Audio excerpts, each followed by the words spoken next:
Hello and welcome students. आज हम शुरू करने वाले हैं BHU ब्लैक 2018 का English section. So let's begin. Question number 1, यहाँ पर एक विटनेस है, उसने एक केस के लिए कोर्ट में गलत स्टेटमेंट दिया है, यानी कि वो जानता था कि मैंने झूठ बोला है और फिर भी उसने वो स्टेटमेंट कोर्ट में दिया है। तो उसने किस तरह का क्राइम किया है? तो यहाँ पे इस तरह का जो क्राइम होता है जिसके अंदर हम झूठी गवाही देते हैं, उस क्राइम को कहते हैं परजुरी। ठीक है, सो यही आंसर होगा। पेरल नहीं हो सकता, क्योंकि पेरल का मतलब ये होता है कि आप बहुत ज्यादा डेंजर में हैं, तो वो चीज गलत है। फॉल्स एविडेंस नहीं हो सकता, क्योंकि यहाँ पे गलत प्रूफ नहीं दिया गया है, गलत स्टेटमेंट दिया गया है। ठीक है, मिस्टेक इन लॉ, तो यहाँ पे लॉ में मिस्टेक नहीं है, ये इंसान जो है ये गलत स्टेटमेंट दे रहा है। सो यहाँ पे फोर्थ भी गलत जाएगा, थर्ड ऑप्शन करेक्ट होना चाहिए।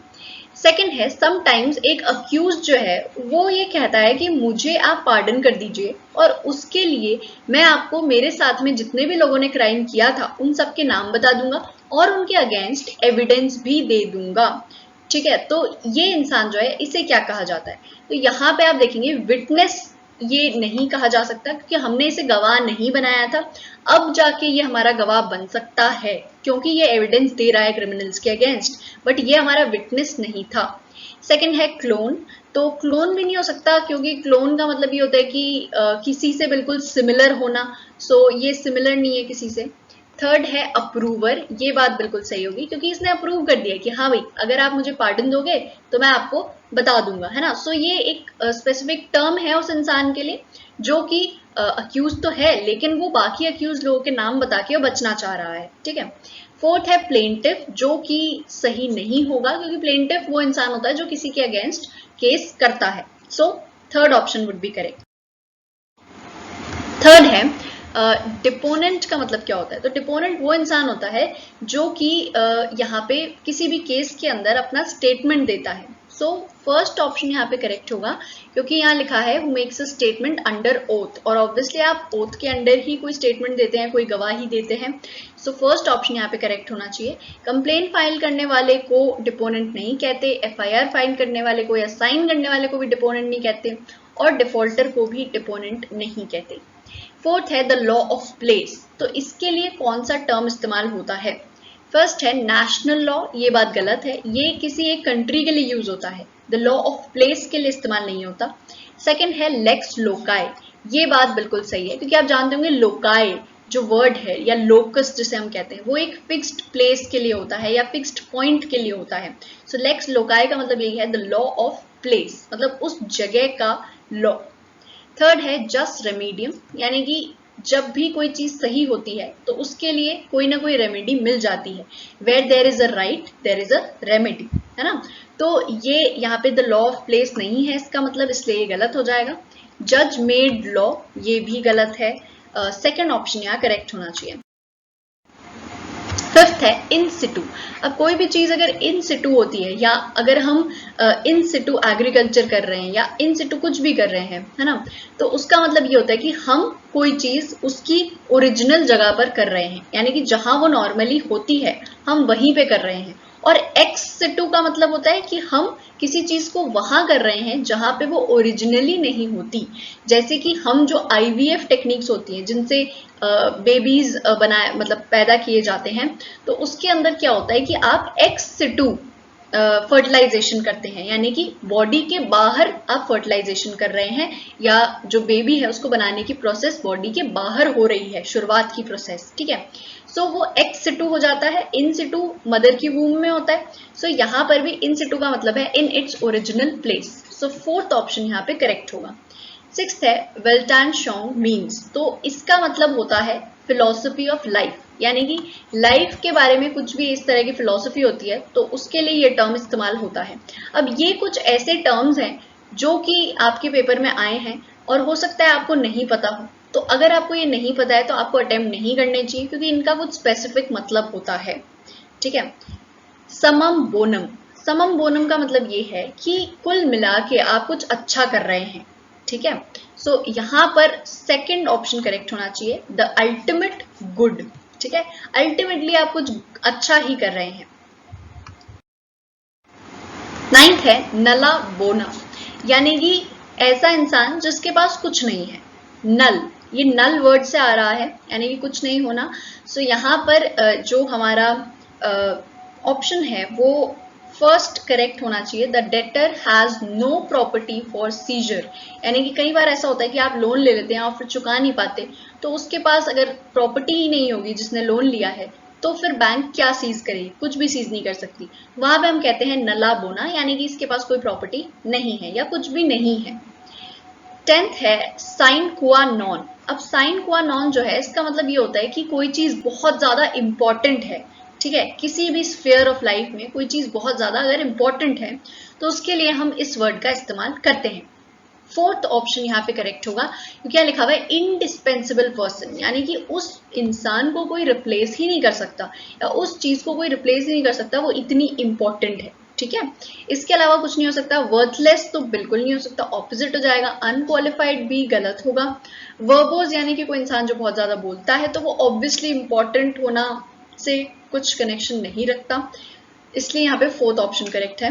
वर्बम सेपियंची का मतलब क्या है? मतलब कि वो इंसान जो थोड़े शब्दों में ही समझ जाए, मतलब कि उस इंसान के लिए कुछ शब्दों का इस्तेमाल भी हम करेंगे तो काफी होगा। सो यहाँ पे वर्बम सेपियंची का मतलब है a word is enough for a person who is wise, जो ऑलरेडी समझदार है, उसको हम एक दो चीजें भी बताएंगे तो वो समझ जाएगा। सो यहाँ पे फर्स्ट ऑप्शन करेक्ट होना चाहिए। 12th है, यहाँ पे हमें सिमिलर रिलेशनशिप बतानी है, जैसे कि रिलेशनशिप है between habits and instincts. Instincts जो है वो एक जानवर के अंदर या किसी इंसान के अंदर होते हैं बाय बर्थ, यानी कि अगर कोई बहुत छोटा बच्चा भी होगा ना, उसे अगर आप कोई उसके आसपास अगर कोई गर्म चीज है वो उसे टच कर देता है तो वो भी रोएगा या फिर वहां से हाथ हटाएगा। तो ये हमारे इंस्टिंक्ट होते हैं, कोई उस बच्चे को सिखाता नहीं है कि आपको वहां से हाथ हटाना है। जबकि हैबिट्स जो है हमारी, वो हम खुद डेवलप करते हैं। अगर हमारी हैबिट है सुबह 6 बजे उठ के चाय पीने की, तो वो हमने खुद डेवलप की है, वो हमें हमें इंस्टिंक्ट में नहीं मिली है, वो बर्थ से हमारे अंदर नहीं है, ठीक है। तो ये इस तरह का रिलेशनशिप है। फर्स्ट है वर्क इज टू प्ले, यानी कि प्ले जो है वो तो हमें पैदा होते ही आता है और वर्क जो है वो हम बाद में करना सीखे हैं, तो ये गलत होगा, ऐसा कुछ भी नहीं है। सेकंड है ट्रेनिंग एंड हेरिडिटी। हेरिडिटी का मतलब वो चीजें जो हमें अपने पेरेंट्स से मिली हैं, और ट्रेनिंग का मतलब वो चीजें जो हमने खुद अपने एक्सपीरियंस से अक्वायर करी है अपनी लाइफ के अंदर। सो सेकंड ऑप्शन यहाँ पे करेक्ट होना चाहिए, क्योंकि ये बिल्कुल सिमिलर रिलेशनशिप है। हेरिडिटी में हमें वो चीजें मिलती है जो अपने आप मिल जाती है, उसके लिए हमें कोई एफर्ट नहीं करना पड़ता, लेकिन ट्रेनिंग के अंदर हमें एफर्ट करना पड़ता है। वहीं पे इंस्टिंक्ट्स जो है वो भी हमें बाय बर्थ मिल जाते हैं, लेकिन हैबिट्स बनाने के लिए हमें एफर्ट करना पड़ता है, ठीक है। थर्ड है लर्निंग एंड फोर्स, ये भी गलत होगा, क्योंकि अगेन लर्निंग हो चाहे फोर्स हो, इनका हैबिट्स और इंस्टिंक्ट्स वाले रिलेशनशिप से कोई कनेक्शन नहीं है। बर्ड्स एंड एनिमल्स, ये भी गलत होगा। 13th है मैड इज टू इंसेन, यानी कि मैड और इंसेन दोनों सिनोनिम्स है, तो हमें ऐसा कुछ ढूंढना है जो सिनोनिम्स हो। फर्स्ट है ब्रेव टिमिड, ये एक दूसरे के एंटोनिम्स है, जो ब्रेव है वो टिमिड नहीं हो सकता, जो टिमिड है वो ब्रेव नहीं हो सकता। सेकंड है हेल्दी एंड फैट, तो हेल्दी और फैट में काफी ज्यादा डिफरेंस होता है, ये दोनों सिनोनिम्स नहीं है। थर्ड है रेड इज टू ग्रीन, ये भी गलत होगा। फोर्थ है स्लिम इज टू थिन, ये बिल्कुल करेक्ट होगा, क्योंकि जो थिन होता है उसे हम स्लिम भी कह सकते हैं।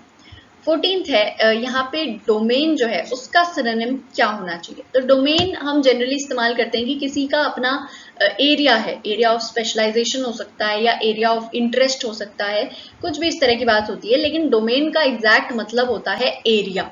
सो फोर्थ ऑप्शन यहाँ पे करेक्ट होगा। 15th है फिक्टिशियस का हमें बताना है सिनोनिम। फिक्टिशियस, फिक्शन आपने बुक्स पढ़ी होंगी, जिसका मतलब ये होता है कि ऐसी चीजें जो एक्चुअली में नहीं होती लेकिन वो लिखी गई है उसमें, है ना। सो फर्स्ट ऑप्शन यहाँ पे करेक्ट होना चाहिए, क्योंकि यहाँ लिखा है इमेजिनरी, जो चीजें रियल नहीं है वो क्या होंगी? इमेजिनरी हो सकती है, ठीक है। फ्लैटरिंग नहीं है, क्योंकि यहाँ हम किसी की चापलूसी नहीं कर रहे। डैमेजिंग भी नहीं है, फिक्शन किसका डैमेज कर सकता है? नहीं कर सकता, राइट। फ्रॉडुलेंट या धोखेबाजी नहीं हो रही हमारे साथ, ऐसा कुछ नहीं है। बुक वाला हमें ये नहीं कह रहा है कि ये सब चीजें एक्चुअली में होती है, वो हमें बताते हैं ये फिक्शन है। 16th है एंटोनिम बताना है हमें रेडिएट का, यानी कि मान लो कि किसी एक सोर्स से लाइट रेडिएट हो रही है, यानी कि लाइट वहां से निकल रही है, ठीक है। तो इसका ऑपोजिट क्या होना चाहिए? फर्स्ट है अप्रोच, बिल्कुल गलत है। अप्रोच मतलब आप किसी के पास जा रहे हैं, ठीक है, या आप किसी से बात करने जा रहे हैं। सेकंड है अब्जॉर्ब, ये बिल्कुल सही होगा, क्योंकि कुछ सोर्सेज होते हैं जो कि लाइट को रेडिएट करते हैं और कुछ सोर्सेज होते हैं जो उन्हें अब्जॉर्ब कर लेते हैं, यानी कि जो रेडिएशन आ रहा है ना उसे वो खत्म कर देते हैं, वो अपने अंदर उन्हें अब्जॉर्ब कर लेते हैं। सो यहाँ पे ऑपोजिट जो है रेडिएट का वो अब्जॉर्ब होना चाहिए। थर्ड है कूल, ये बात गलत होगी। फोर्थ है टार्निश, टार्निश यानी कि गंदा कर देना, सो वो भी गलत हो जाएगा। 17th है हमें वर्ड टैसिट का एंटोनिम चाहिए यहाँ पे, ठीक है। तो टैसिट जो है इसका मतलब ये होता है ऐसी बात जो कही नहीं जाए, जो इस तरह से इनडायरेक्टली हमें समझनी हो, जो अंडरस्टैंडेबल बात हो, ठीक है। जैसे कि जो कॉमन सेंस वाली चीजें होती हैं जो हमें नॉर्मली कही नहीं जाती, जैसे कि अगर कोई चीज गर्म है तो हमें कोई कहेगा नहीं कि वो चीज गर्म है, वो इम्प्लाइड है कि गर्म है तो आपको टच नहीं करना है ना। सो यहाँ पे जो टैसिट का एंटोनिम है वो होगा एक्सप्लिसिट। एक्सप्लिसिट का मतलब होता है वो चीज जो हमें क्लियरली कही जाए या क्लियरली बताई जाए, जैसे कि कॉन्स्टिट्यूशन में एक्सप्लिसिटली राइट टू इक्वालिटी दिया गया है। एक्सप्लिसिटली साफ साफ शब्दों में हमें बताया गया है कि आपको राइट टू इक्वालिटी मिल रहा है, ठीक है। और टैसिट का मतलब होता है कि आपको जो क्लियरली नहीं बताया गया हो, जो अंडरस्टैंडेबल हो, ठीक है। सो फोर्थ ऑप्शन यहाँ पे करेक्ट होगा। 18th है यहाँ पे there is no exception dash this rule, तो इस रूल का कोई एक्सेप्शन नहीं है, सो का के लिए हम इस्तेमाल करते हैं to, there is no exception to this rule. 20th है यहाँ पे हमें एक ऐसे पार्ट को बताना है जहां पर एरर दिख रहा हो। फर्स्ट है द टेक्नीशियन रिमाइंडेड, यहाँ पर कुछ गलत नहीं है। The office people to have a, यहाँ भी कुछ गलत नहीं है। thoroughly cleaning of the machine after each use, यहाँ पे थर्ड ऑप्शन करेक्ट होगा क्योंकि यहाँ पर एरर है। यहाँ पे हमें या तो हम ऐसे लिख सकते हैं इसे कि क्लीन द मशीन thoroughly, लेकिन अगर हमने क्लीनिंग लिख दिया है तो यहाँ पे हम लिखेंगे थरो क्लीनिंग, ठीक है। तो या तो क्लीन थरोली होता है या फिर थरो क्लीनिंग होता है। सो इसलिए यहाँ पे थरोली और क्लीनिंग दोनों साथ में इस्तेमाल हुए हैं, सो थर्ड ऑप्शन करेक्ट होगा क्योंकि यहाँ पर एरर है। 21st है, यहाँ पर भी एक एरर मिलेगा हमें। फर्स्ट है it is not difficult to believe that a man who has lived in this city for a long time, he will never be at home anywhere else in the world। यहाँ पे भी third option हमारा जो है वो गलत होगा, क्योंकि यहाँ पर ये एक पूरा सेंटेंस है, ठीक है, सिंगल सेंटेंस है, यहाँ पे एक नया सेंटेंस स्टार्ट नहीं हो रहा। सो यहाँ पे it is not difficult to believe that a man who has lived in the city for a long time will never be at home anywhere else in the world। यहाँ पे ही का जो इस्तेमाल है वो बिल्कुल गलत है, यहाँ ही का इस्तेमाल नहीं होना चाहिए था। 22nd है, यहाँ पे एक ऐसा इंसान है जो कि अपनी कंट्री को छोड़ के जा रहा है परमानेंटली किसी और कंट्री में सेटल होने के लिए, तो उसे हम क्या बोलेंगे? उसे हम बोलेंगे एमिग्रेंट, जो कंट्री को छोड़ के जा रहा हो। और इमिग्रेंट वो इंसान होता है जो कि किसी कंट्री में आया हो हमेशा के लिए रहने के लिए, यानी कि अगर कोई ऐसा इंसान है जो पाकिस्तान छोड़ के जा रहा हो, मैं उसके बारे में बात कर रही हूँ, तो वो एक एमिग्रेंट होगा। लेकिन अगर मैं ऐसे इंसान की बात कर रही हूँ जो पाकिस्तान में रहने गया हो, तो वो एक इमिग्रेंट होगा क्योंकि वो वहां रहने गया है, ठीक है। 23rd है one who knows many languages, तो बहुत सारी लैंग्वेज जानने वाला जो इंसान होता है उसे हम कहते हैं पॉलीग्लॉट। पॉलीमैथ जो है वो इससे कोई रिलेशन नहीं रखता। पॉलीएंड्रस, और पॉलीएंड्रस जो है वो ऐसे पेड़ों को कहा जाता है जिसके अंदर बहुत सारे नंबर में मेल पार्ट्स हों, तो ये गलत हो जाएगा। पॉलीगैमिस्ट वो इंसान होता है जो कि एक से ज्यादा शादियां करता है, सो ये भी गलत होगा। 24th है speech made to oneself, यानी कि खुद से ही हम बातें कर रहे हैं, उसे हम क्या कहेंगे? तो उसे हम कहते हैं सोलिलोक्वी। आपने देखा होगा कई बार ऐसे प्लेज होते हैं, कई बार मूवीज होती हैं जिसके अंदर जो कोई भी एक कैरेक्टर है वो खुद से ही बातें कर रहा होता है, ठीक है, तो उसे हम सोलिलोक्वी कहते हैं। डिस्कशन नहीं हो सकता क्योंकि दूसरों से बातें नहीं कर रहे। डायलॉग, कॉन्फ्रेंसिंग कुछ भी नहीं हो सकता क्योंकि दूसरों से बातें नहीं कर रहे, है ना। 25th है एक्सटेम्पोर, इम्प्रॉम्प्टू, अनरिहर्स्ड, यानी कि ऐसा कुछ जिसके लिए हमने कुछ प्रेपरेशन नहीं करी हो पहले से, जो हमारे लिए बिल्कुल नया हो। सो उसके लिए बिल्कुल सही सिनोनिम होगा स्पॉन्टेनियस, जो हमें उसी टाइम करना पड़े, ठीक है, at the spur of a moment, जिसके लिए हमें सोचने का टाइम ना मिले। 26th है बॉइस्ट्रस, क्लैमरस, वॉसिफरस, यानी कोई बहुत ज्यादा बोलता हो, बहुत तेज बोलता हो, तो उसके लिए है, सो उसके लिए आएगा फर्स्ट ऑप्शन क्योंकि यही सिनोनिम है। 27th है which of the following would be appropriate to complete the sentence? The building needs repairing. तो यहाँ पे या तो doesn't it आना चाहिए या फिर isn't it आना चाहिए, क्योंकि इस तरह के जो सेंटेंसेस होते हैं उसके अंदर हम सवाल पूछ रहे हैं कि बिल्डिंग को रिपेयरिंग चाहिए या नहीं चाहिए, ठीक है। सो यहाँ पे नॉट वाली चीज तो आनी ही चाहिए, इसलिए फर्स्ट और सेकंड पहले ही एलिमिनेट हो जाते हैं। अब यहाँ पे हमें ये सवाल पूछना है कि द बिल्डिंग नीड्स रिपेयरिंग, अगर हम इसको क्वेश्चन में कन्वर्ट करेंगे तो यह आएगा does the building need repairing, ठीक है। डज आ रहा है, मतलब जब हम सवाल करेंगे तो यहाँ पे डजंट आना चाहिए, the building needs repairing doesn't it, ठीक है। सो यहाँ पे थर्ड ऑप्शन करेक्ट होना चाहिए। इसके अलावा अगर ऐसा सेंटेंस होता कि ही इज गोइंग आउट, तो इज ही गोइंग आउट होता, इसलिए हम क्वेश्चन में इजंट का इस्तेमाल करते अगर ऐसा होता तो, लेकिन जब हम क्वेश्चन में डज लिख रहे हैं तो वहां पे डजंट आएगा।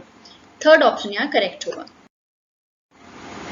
यहाँ पे कहा जा रहा है इन सब सेंटेंसेस में एक वर्ड जो बोल्ड है उसके लिए हमें ऑल्टरनेटिव्स बताने, सिमिलर मीनिंग होना चाहिए, ठीक है।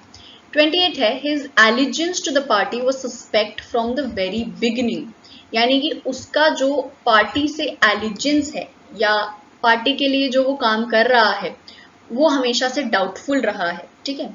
तो मुझे लगता है एलिजेंस की जगह लॉयल्टी आ सकता है, क्योंकि लॉयल्टी का मतलब ये होता है कि आप कितने लॉयल हो किसी के लिए या आप किसी के लिए कितना अच्छा काम कर रहे हो, ठीक है। Iraq attempted to annex Kuwait, यानी कि इराक ने कोशिश करी जबरदस्ती कुवैत को हथियाने की, ठीक है। तो यहाँ पे आ सकता है डिस्ट्रॉय, क्योंकि इराक ने कोशिश करी कुवैत को डिस्ट्रॉय करने की ताकि वो उसे हथिया सके। क्रॉस द बॉर्डर नहीं होगा क्योंकि बॉर्डर क्रॉस करने से आप किसी को हथिया नहीं पाते। एड टू भी नहीं होगा क्योंकि जो इराक है वो कुवैत को अपने अंदर ऐड नहीं करना चाह रहा था, वो फोर्सफुली उसे अपना बनाना चाह रहा था, ठीक है। बर्न भी नहीं होगा इसका मतलब। 30 है these tribes generally have a nomadic way of life, तो नोमैडिक्स पुराने टाइम पे जो अर्ली मैन होते थे उनको कहते थे क्योंकि वो पूरे टाइम घूमते फिरते रहते थे, ठीक है।